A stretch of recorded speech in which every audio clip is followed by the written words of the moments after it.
22 আৰু 23 পদত কি কৈ আছে যে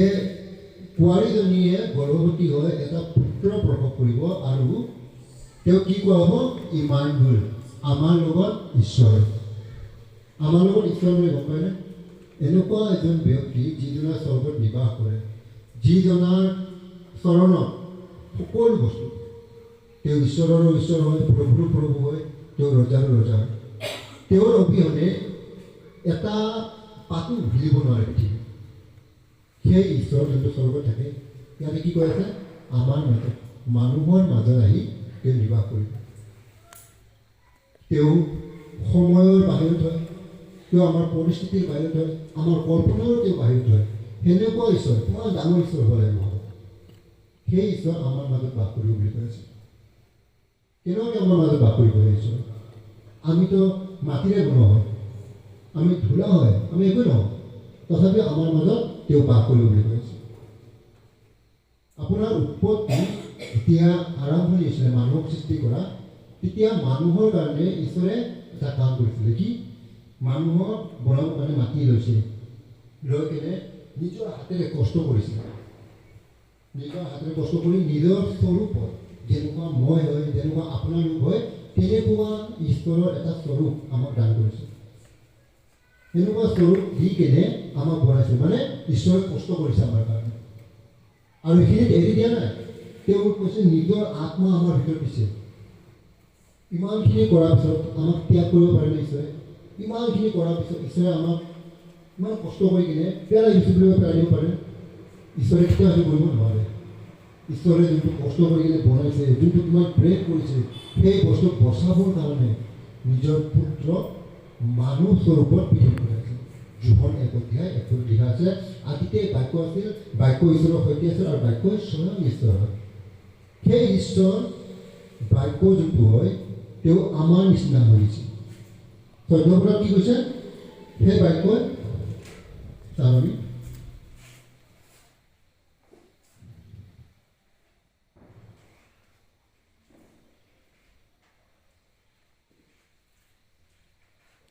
যোহন 1 অধ্যায় 14 পদ সেই বাক্য মাংস হ'ল আৰু অনুগ্ৰহ আৰু সত্যতাৰে পৰিপূৰ্ণ হৈ আমাৰ মাজত বসতি কৰিলে তাতে পিতৃৰ একমাত্ৰ পুত্ৰৰ উপযুক্ত যি প্ৰভাৱ সেই প্ৰভাৱ আমি দেখিলোঁ বাক্য মাংস হৈছে আমাৰ নিচিনা হৈছে হৈ কিনে আমাৰ মাজত আহি কিনে বাস কৰিছে আমাৰ নিচিনাকৈ চলাফেৰা কৰিছে তেওঁ ৰোগীবোৰক সুস্থ কৰিছে অন্ধক চকু দিছে লেঙেৰাক থিয় হ'ব পৰা শক্তি দান কৰিছে মৃতবিলাকক জীয়াইছে 5,000 মানুহক খুৱাইছে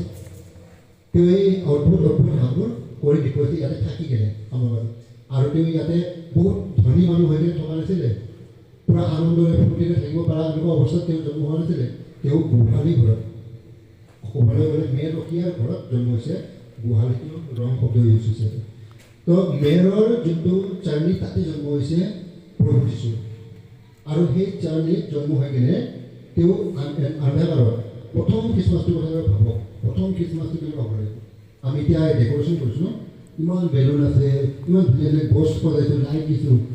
প্ৰথম খ্ৰীষ্টমাছ একো নাছিলে পূৰা আন্ধাৰ আছিলে জ্যোতিষী পণ্ডিত আহিছে আহি কেনে লগত মেৰখীয়া যিবোৰ আছিল সেইবোৰ আহিছে আহি কিনে প্ৰভুৰ উপকাৰ কৰিছে এটা মেৰ পোহা গোহালি এটা আৰু তাতে চবেই তেওঁ ধন্যবাদ দি গৈছে চবেই তেওঁৰ ওচৰত নিজৰ নিজৰ মূৰ ধুৱাই দিছে তেওঁ ৰজা হৈ থাকে তো আমিও আমাৰ জীৱনটো ঈশ্বৰৰ ওচৰত অলপ সোধাবৰ কাৰণে শিকিব লাগে আমি ঈশ্বৰক ক'ব লাগে প্ৰভু যেনেকুৱা সেই সময়ত তুমি আমাৰ মাজত আহিছিলা এতিয়া এই সময়ত তোমাৰ প্ৰয়োজন আছে আমাৰ মাজত আহা মঠি 18 অধ্যায় 20 পদত কৈছে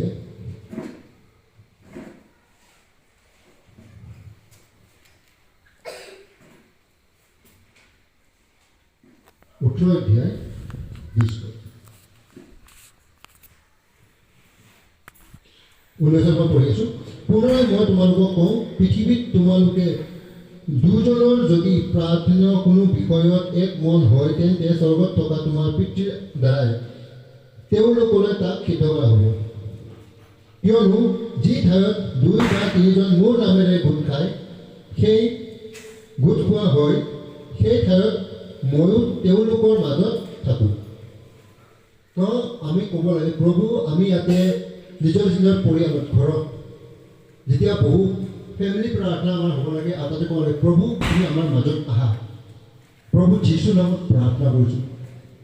যেতিয়া আমি ওচৰ চুবুৰীয়াবোৰে গোট খাওঁ তেতিয়া ক'ব লাগে প্ৰভু যীশু তুমি আমাৰ মাজত আহা আমি তোমাক মাতিছোঁ যেতিয়া আমি কলেজত গোট খাওঁ সেইখিনি সময়ত আমি প্ৰভু মাতিব লাগে প্ৰভু তুমি আহা আমি তোমাক মাতিছোঁ গীৰ্জা হোৱাৰ আগত প্ৰাৰ্থনা হ'ব লাগে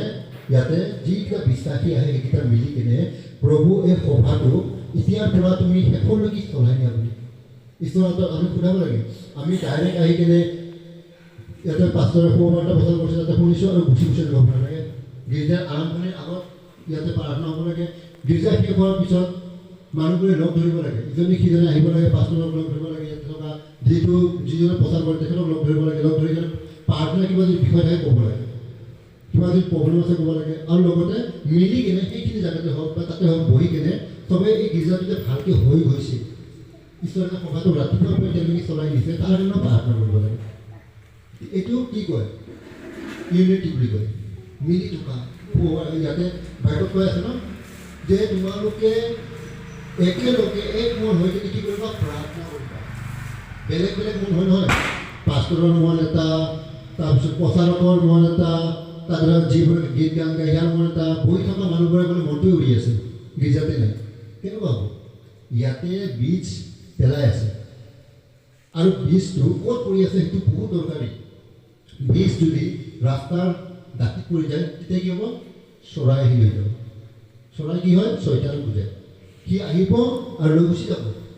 আপোনালোকে একো লাভ নাই তেতিয়া ইয়াতে আপুনি আহিছে গৈছে কি পাইছে কি নাই পোৱা গম নাপাব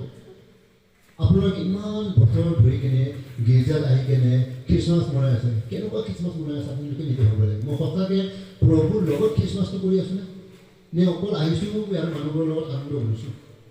আনন্দও কৰিব লাগে বাইকত লিখা আছে তুমি সকলো সময়তে আনন্দত থাকা আৰু সকলো বিষয়ত ঈশ্বৰক ধন্যবাদ কৰা আমি আনন্দ কৰিব লাগে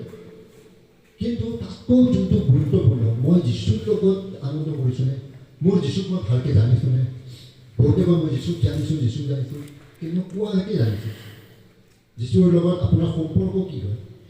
বাইবেলে কয় যদি প্ৰথম যোৱা অধ্যায়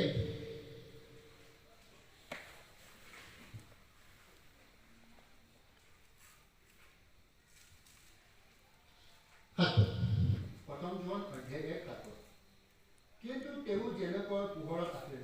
তেনেকৈ আমিও যদি পোহৰত থাকোঁ তেন্তে পৰস্পৰ আমাৰ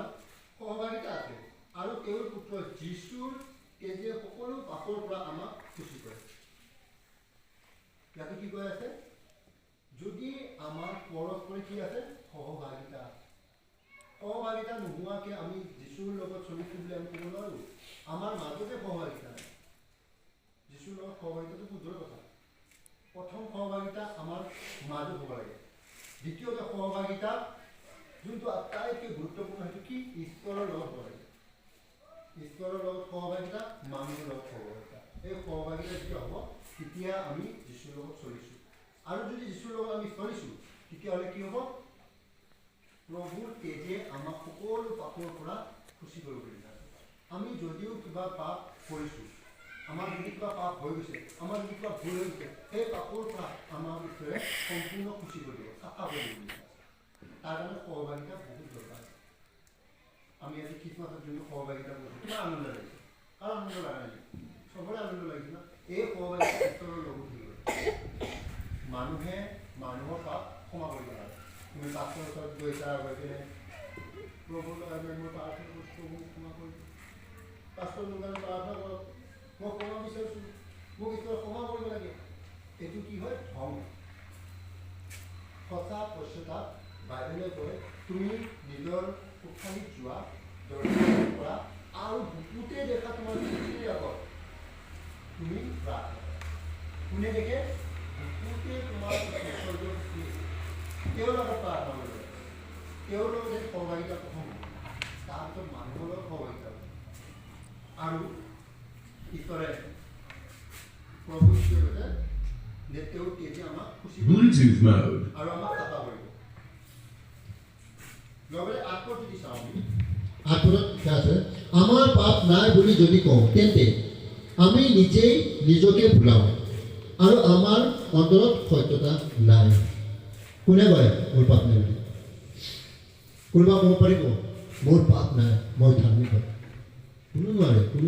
কোনোবাই যদি কয় ন যে মোৰ পাপ নাই, মই ধাৰ্মিক হয়, মই ঈশ্বৰৰ বহুত চলোঁ, মই বহুত প্ৰাৰ্থনা কৰোঁ, ঈশ্বৰীয়া বুলি কৈ আছে। সি ঈশ্বৰকো ঠগাই আছে আৰু নিজকো ঠগাই আছে আৰু মানুহৰ মাজত সি নিজকে দেখাই আছে যে মই ধাৰ্মিক হয়, মই এইটো কৰিছোঁ, সেইটো কৰিছোঁ, মণ্ডলীৰ বহুত কাম কৰিছোঁ। মণ্ডলীৰ কাম কৰিব লাগে। মণ্ডলীৰ কাম কৰাৰ আগত নিজে ঈশ্বৰৰ লগত ঠিক হ'ব লাগে। ঈশ্বৰৰ লগত ঠিক নোহোৱাকৈ মণ্ডলীৰ কাম তুমি যিমান নকৰা, ইয়াতে থকা যিমানজন ব্যক্তি আছে এই গোটেই আমি ৰং মাৰি কিনে ইয়াতে নতুন নতুন বস্তু লগাই কিনে যদি হেৰি কৰে লাভ নাই। প্ৰথমতে ঈশ্বৰৰ লগত সহযোগিতা কৰা, তাৰপিছত মণ্ডলীৰ কাম কৰিবা। তাতে কি হ'ব গম পায়নে? আপুনি যোনটো মণ্ডলীৰ কাম কৰিব সেইটো স্বাৰ্থ নাথাকে যে মই এইটো কৰিছোঁ, মই যি কৰিছোঁ প্ৰভুৱে মোক দিছে, তাৰ দ্বাৰা মই কৰিছোঁ আৰু যি প্ৰতিফল পাম তাৰ পৰা পাম, ঈশ্বৰৰ পৰা পাম। ঈশ্বৰে মোক প্ৰতিফল দিব। এইটো কামে প্ৰভু যীশুৱে ইয়াতে কৰিছিলে। ইয়াতে আহি যেতিয়া কৰিছিলে কাৰো পৰা 1 টকা এটা ক'বলৈ লোৱা নাই। যোনে যি দিছিলে তাকে লৈছিলে, যোনে যি খুৱাইছিলে তাকে খাইছিলে, পূৰা মানুহৰ নিচিনাকৈ আহিছিলে। আৰু লিখা আছে তেওঁ শূন্য হৈ গৈছিলে আৰু শূন্যই কি কৰিছে? দাসৰ ৰূপ ধাৰণ কৰিছে। সেনেকুৱা আমি হ'ব লাগে। আমি নিজকে নম্ৰ কৰিব লাগে, প্ৰভুৰ ওচৰত নিজকে সমৰ্পণ কৰিব লাগে আৰু প্ৰভুক ক'ব লাগে, প্ৰভু তুমি আমাৰ মাজত আহা, তুমি আমাৰ ভিতৰত আহা, তুমি আমাৰ বাস কৰা। কিয়নো তেওঁৰ নাম ইমানুৱেল হয়, আমাৰ লগত ঈশ্বৰ হয়। সেই ঈশ্বৰক আমাৰ মাজত বাস কৰিবলৈ দিব লাগে। আমি যদি বাস কৰিবই নিদিওঁ, আপোনাৰ প্ৰকাশিত বাক্য 3:20 কি কৈছে? মই দুৱাৰত টুকুৰিয়াই আছোঁ, দুৱাৰত টুকুৰিয়াই আছোঁ, যদি কোনো খুলিয়ে নিদি সোমাব ক'ৰ পৰা? খুলিব লাগিব। দৰজা খুলিলেহে প্ৰভু সোমাব পাৰিব। মঠিত এটা কথা লিখা আছে ন, খোজা দিয়া হ'ব, বিচৰা পাবা, টুকুৰীয়া তোমালোকৰ কি হ'ব? দুৱাৰ মুকলি কৰা হ'ব। আমাক টুকুৰীয়াব কৈ আছে, কিন্তু আমি টুকুৰীয়া প্ৰভুৰ ওচৰত, কিন্তু প্ৰভুৱে সেইকাৰণে আমাৰ ওচৰত টুকুৰীয়াই আছে। কিমান দুখ লাগিব লাগে আমাৰ যে প্ৰভুক টুকুৰীয়াব দি আছোঁ, আমি টুকুৰীয়াব লাগিব। তো আমি নিজৰ হৃদয়ৰ দুৱাৰটো খুলিব লাগে আৰু ক'ব লাগে, প্ৰভু তুমি আমাৰ হৃদয়ত আহা, তুমি আমাৰ মাজত বাস কৰা। কাৰণ বাইকই ক'লে আমি মাটিৰ পাত্ৰ হয় আৰু এই মাটিৰ পাত্ৰত কি আছে? তেওঁ অমূল্য ধন লুকাই আছে। সেই ধনৰ মূল্যতাক আমি বুজিব লাগিব। আমাৰ অমূল্য যোনটো ধন আমাক দিয়া হৈছে সেইটো বুজিব লাগিব। সেইটো কি হয়? প্ৰভু যীশু। তেওঁক ল'ব লাগে, আমি শিকিব লাগে। সকলোৱে মূৰ দোৱাব, আমি নিজকে সমৰ্পণ কৰোঁ আৰু প্ৰভুক কওঁ, প্ৰভু তুমি আমাৰ মাজত, আমাৰ হৃদয়ত, আমাৰ লগত আহা আৰু তুমি বাস কৰা। সকলোৱে চকু Mujib. Hallelujah. Praise the Lord. Praise the Lord. Praise the Lord. Praise the Lord. Praise the Lord.